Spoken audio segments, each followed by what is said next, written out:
السلام علیکم ورحمۃ اللہ وبرکاتہ الحمد للہ رب العالمین والصلاة والسلام علی اشرف الانبیاء والمرسلین اللہم لا سہل الا ما جعلته سہلا وانت تجعل الحزن اذا شئت سہلا یا مقلب القلوب صرف قلوبنا علی طاعتک۔ اللہ پاک کی حمد و ثنا اور عقائد و جہاں نبی اکرم صلی اللہ علیہ وسلم کی ذات گرامی پر درود السلام کے بعد گزشتہ مجلس میں ہم نے سورہ یونس کا خلاصہ اور اس کے اہم مضامین پر گفتگو کی تھی۔ آج کی اس مختصر سے نشست میں ہم سورہ ہود کے متعلق گفتگو کریں گے۔ اعوذ باللہ من الشیطان الرجیم، بسم اللہ الرحمن الرحیم۔ الف لام را کتاب احکمت آیاتہ ثم فصلت من لدن حکیم خبیر اللہ تعبدوا الا اللہ اننی لکم منہ نذیر وبشیر وإن استغفروا ربکم ثم توبوا الیہ یمتعکم متاعا حسنا الی اجل مسمى ویؤت کل ذی فضل فضلا وَإِن تَوَلَّوْا فَإِنِّي أَخَافُ عَلَيْكُمْ عَذَابَ يَوْمٍ كَبِيرٍ إِلَى اللَّهِ مَرْجِعُكُمْ وَهُوَ عَلَى كُلِّ شَيْءٍ قَدِيرٌ إِلَّا أَنَّهُمْ يَثْنُونَ صُدُورَهُمْ لِيَسْتَخْفُوا مِنْهُ أَلَا حِينَ يَسْتَغْشَوْنَ ثِيَابَهُمْ يَعْلَمُ مَا يُسِرُّونَ وَمَا يُعْلِنُونَ إِنَّهُ عَلِيمٌ بِذَاتِ الصُّدُورِ صدق اللہ العظیم۔ یہ سورہ ہود کی ابتدائی آیات میں نے تلاوت کی ہیں۔ سورہ ہود جو ہے یہ مکی صورت ہے۔ ترتیب تلاوت کے لحاظ سے اس کا 11واں نمبر ہے، اور ترتیب نزولی اس کی جو ہے وہ اس کا نمبر 52 ہے۔ اس کے 10 رکوع ہیں۔ اس کے کلمات کی تعداد 1947 اور حروف کی تعداد 7633، اور اس سورہ مبارک کی تلاوت سے اذن ربانی سے 76,330 نیکیاں ملتی ہیں۔ اس سورہ مبارکہ کا موضوع منکرین حق سے خطاب اور توحید کی تلقین ہے۔ مشرقین عرب خاص طور پر مخاطب ہیں۔ اس سورہ میں حضرت نوح علیہ السلام سے حضرت موسیٰ علیہ السلام تک انبیاء کی سرگزشت اور تعلیمات کے اشارات ہیں، دعوت حق کا خلاصہ اور آخرت کا انجام۔ اس مبارک کتاب کی کوئی بات ایسی نہیں جو کمزور اور بے بنیاد ہو، ہر بات اس میں کھول کر بیان کر دی گئی ہے۔ پیغام حق یہ ہے کہ صرف اللہ کی عبادت کرو۔ نبی اکرم صلی اللہ علیہ وسلم کو بشیر اور نذیر بنا کر بھیجا گیا۔ تم اپنے رب سے بخشش مانگو، اسی کی طرف رجوع کرو، وہ تمہیں ایک مقررہ وقت تک زندگی کے فوائد سے بہرہ مند فرمائے گا، پھر تمہیں اس کی طرف لوٹ کر جانا ہے۔ تم اپنے سینوں کے بید اس سے نہیں چھپا سکتے، وہ دلوں کے ہر راز سے باخبر ہے۔ صرف ہود کی 5 آیات جو ہیں 11ویں پارہ میں ہیں، بقیہ پوری صورت 12ویں پارہ میں ہے۔ یہ مکی صورت ہے۔ اس صورت کے آغاز میں قرآن حکیم کی عظمت اور شان کو بیان کیا گیا ہے کہ یہ اپنی آیات، معنی اور مضامین کے اعتبار سے محکم کتاب ہے۔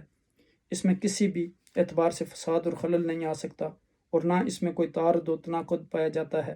اس کے محکم ہونے کی بڑی وجہ یہی ہے کہ اس کی تفصیل اور تشریح اس ذات نے کی ہے جو حکیم بھی ہے اور خبیر بھی۔ اس کا ہر حکم کسی نہ کسی حکمت پر مبنی ہے۔ اسے انسان کے ماضی، حال، مستقبل، اس کی نفسیات، کمزوریوں اور ضروریات کا بخوبی علم ہے۔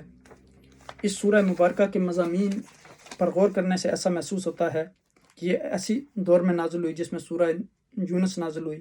دونوں کا موضوع تقریر بھی وہی ہے، مگر تنبیہ کا انداز جو ہے سورہ یونس کی نسبت سورہ ہود میں زیادہ سخت ہے۔ اس کے مضامین بھی اصول اسلام، توحید، نبوت، بعد الموت اور اصحاب و جزا ہیں۔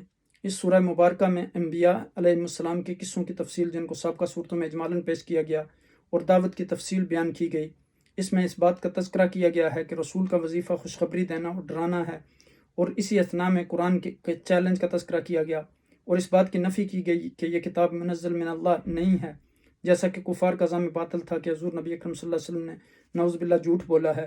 پھر مشرکین کے عقائد باطل کا کلکمہ کیا گیا ہے، اور لوگوں کو اس بات کی دعوت دی گئی جو رسول اکرم صلی اللہ علیہ وسلم لے کر آئے۔ پھر حضور نبی اکرم صلی اللہ علیہ وسلم کو پہلے صبر کا حکم دیا گیا، یہاں تک کہ اللہ ان کے درمیان اور کفار کے درمیان فیصلہ فرما دے۔ پھر اس حکم کا انتظار اور عبادت میں استقامت اور اس کی ذات پر توکل کا حکم دیا گیا۔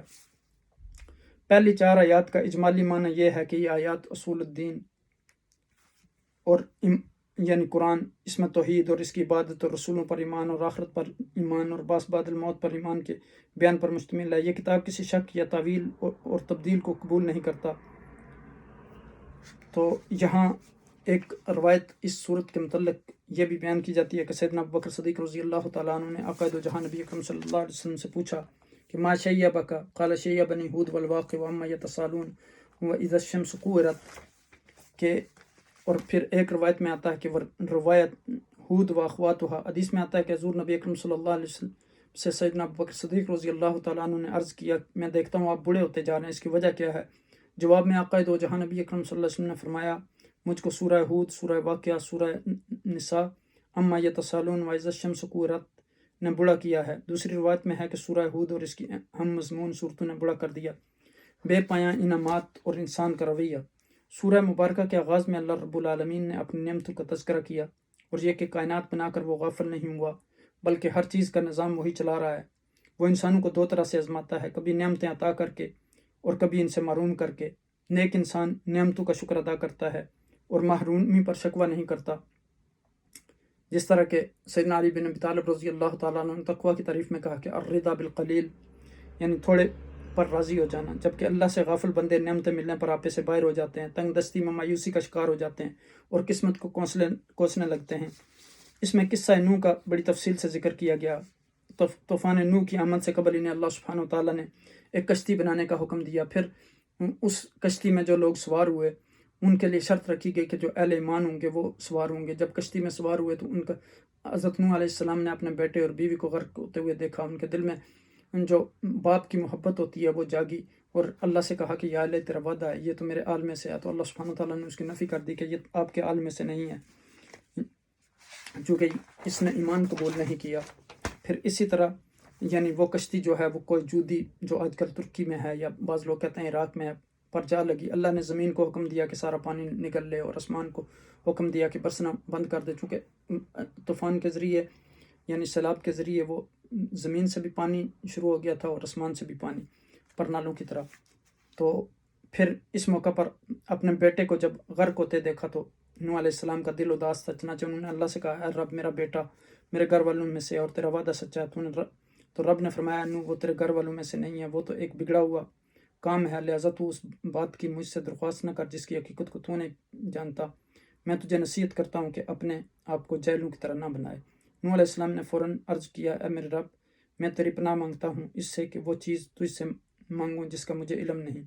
अगर तूने मुझे माफ़ न किया और रहम न फरमाया तो मैं बर्बाद हो जाऊँगा। इससे मालूम होता है कि नबी भी इल्म गैब नहीं जानता और इसे भी इतना इल्म होता है जितना उसे रब अता करते हैं। अताई इल्म होता है अम्बिया को। दूसरे ये कि यहाँ नजात नबी के खूनी रिश्तों को भी नहीं, अगर वो अल्लाह और उसके रसूल सल्लल्लाहु अलैहि वसल्लम और आखिरत पर ईमान नहीं रखते। इसीलिए नबी ने अपने करीबी अजीज़ों चचा अब्बास, फूफी सफ़िया और बेटी फ़ातिमा के नाम पुकार कर कहा कि दुनिया में मुझसे जो मांगोगे मेरे पास होगा तो मैं तुम्हें दूंगा, लेकिन आखिरत में तुम्हारे अमाल ही तुम्हारे काम आएंगे। अब हज़ूर नबी अकरम सल्लल्लाहु अलैहि वसल्लम से मुखातब होकर ये वाक़या गैब की बातों में से है जो हम आपको वही के ज़रिए सुना रहे हैं। इससे पहले ना आप इसको जानते थे और ना ही आपकी कौम साबित कदम रहो। आखिर कामयाबी खुदा से डरने वालों का ही हिस्सा होती है।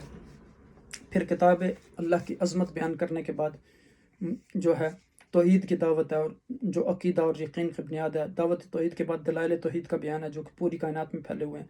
बताया गया कि सारी मखलूक को रिज़्क़ देने वाला अल्लाह ही है, ख्वाह मखलूक इंसान हो या जिन्नात, छुपाए हों या परिंदे, मखलूक में रहने वाली मछलियाँ हों या ज़मीन पर रेंगने वाले कीड़े मकोड़े। आसमान और ज़मीन को अल्लाह ताला ने पैदा किया है, लेकिन जो लोग इन दलाइल में गौर फ़िक्र नहीं करते और जिन्होंने अपनी आँखों पर ज़िद और अनाद की पट्टी बांधी हुई है वो तौहीद का भी इनकार करते हैं और कुरान हकीम को भी अल्लाह का कलाम तस्लीम करने से इनकार करते हैं। इन मुनकरीन को चैलेंज दिया गया है कि अगर वाकई कुरान इंसानी काविश है तो तुम भी इस जैसी 10 सूरतें बनाकर ले आओ। तो फरमाया, अम यक़ूलून इफ्तरा कुल फ़ातू बिअशरि सूरिन मिस्लिही मुफ़्तरयातिन वदू मन इस्तताअतुम मिन दूनिल्लाहि इन कुंतुम सादिक़ीन के कुफ़ार ये कहते हैं कि पैगम्बर ने इस कुरान को खुद गढ़ लिया है। फरमा दीजिए इस जैसी गढ़ी हुई 10 सूरतें ले आओ और अल्लाह के सिवा अपनी मदद के लिए जिसे भी बुला सकते हो बुला लो।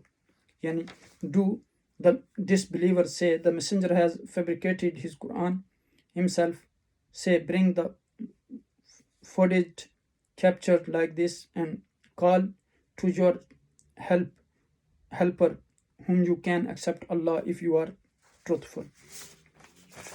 तो यहाँ फिर अब देखें कि मुनकरीन को 3 बार चैलेंज किया गया, तो तीनों बार उनके फुसहा और बुलगा के इस जैसी कोई किताब ले आए लेकिन वो इससे आजिज़ रहे। सूरह असरा में जैसे फरमाया गया, कुल इन इज्तमाअतिल इंसु वल जिन्नु अला अन यातू बिमिस्लि हाज़िल कुरआन ला यातू बिमिस्लिही लौ कान बादुहुम लिबादिन ज़हीरा।